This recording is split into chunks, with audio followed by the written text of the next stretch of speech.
وزارة الثقافة راح تسوي تمثال للفنان الكوميدي عبود محيبس، تسوي له تمثال لأنه يستاهل. وينك ايش حكي؟ طبعا هاي القصة احنا مؤلفيها، بس نريد نعرف الناس ايش راح تقول. يلا تعالوا وياي. انقهرت لما سمعت برحيل الفنان عبود محيبس؟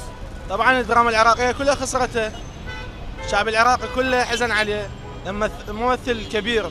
اكيد احنا تقهرنا وتاثينا عليه حيل.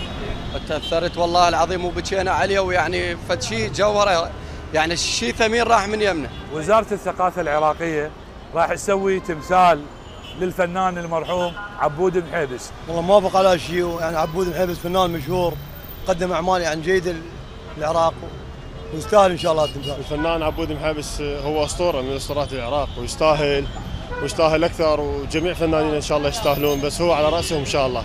موافق نعم، ممثل قديم لان له تاريخه وانجازاته. زين احنا متابعين له مسلسلات قديمه، وحتى كتبوا عليه بالسجلات وبالجرايد. يستاهل خوش فنان، والله يرحمه ويعطي ان شاء الله موهبه بقبره ان شاء الله. والله يستاهل، فنان كبير وكنا خسرناه، يعني مو كل فنان هنا، يعني مو بس عبود. عاش تيده. طبعا يستاهل لأن فنان معروف وجاد ومثل عدة مسلسلات مع عبد القادر بيق وغيرها.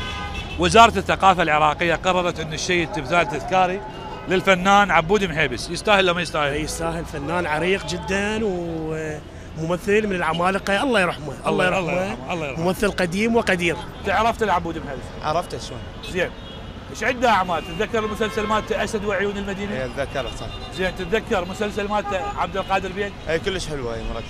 زين، انت من سمعت بوفاه الفنان عبود محيبس انقهرت عليه؟ اي شيء اكيد طبعا، لان رمز هذا انه للعراق، شيء اكيد طبعا. ابنه اسمه محيبس، عبود محيبس على اسم جده يعني.